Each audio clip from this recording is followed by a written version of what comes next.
కాకినాడ జిల్లా గండేపల్లి మండలం మురారి గ్రామంలో గ్రామ ఉప సర్పంచ్ జాస్తి వసంత్ ఆధ్వర్యంలో రోడ్డుకి మోక్షం కలిగిందని గ్రామానికి చెందిన బుల్లియ దొర తెలిపారు. ఈ సందర్భంగా ఆయన మాట్లాడుతూ ఈ రోడ్డు మోకాళ్ల లోతు ఉండేదని డ్రైనేజీతో రోడ్డు సమానంగా ఉందని గుర్తు చేశారు. దీంతో వర్షాకాలంలో నీరు రోడ్డుపైనే నిలిచిపోవడంతో పలు ఇబ్బందులు పడేవారమని ఆయన తెలిపారు. జగ్గంపేట ఎమ్మెల్యే జ్యోతుల నెహ్రూతో మాట్లాడి డ్రైనేజీ రోడ్డు నిర్మించామన్నారు. ఈ రోడ్డు ఈ తరానికి కాకుండా వచ్చే తరానికి కూడా పనిచేస్తుందని ఈ సందర్భంగా గ్రామ ఉప సర్పంచ్ జాస్తి వసంత్, ఎమ్మెల్యే జ్యోతుల నెహ్రూ, కాకినాడ జిల్లా టీడీపీ అధ్యక్షుడు నవీన్ కుమార్ కి కృతజ్ఞతలు తెలిపారు.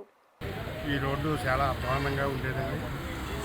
ఈ రోజున మన ఉప సర్పంచ్ జాస్తి వసంత్ గారు వచ్చిన తర్వాత ఈ రోడ్డుకి ఒక విధమైన ఎరుగు వచ్చినట్టే లెక్కండి. మోకాళ్ళ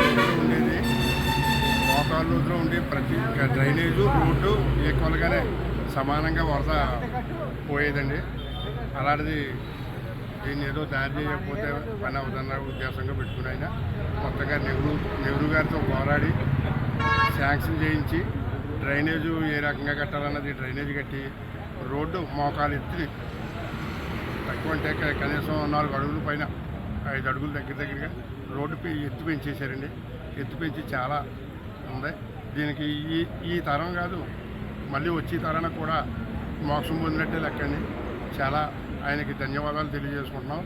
చిన్నవాడైన వసంత్ గారికి, నెహ్రూ గారికి, నవీన్ గారికి, ప్రతి ఒక్కరికి పేరు పేరున ధన్యవాదాలు తెలుపుకుంటూ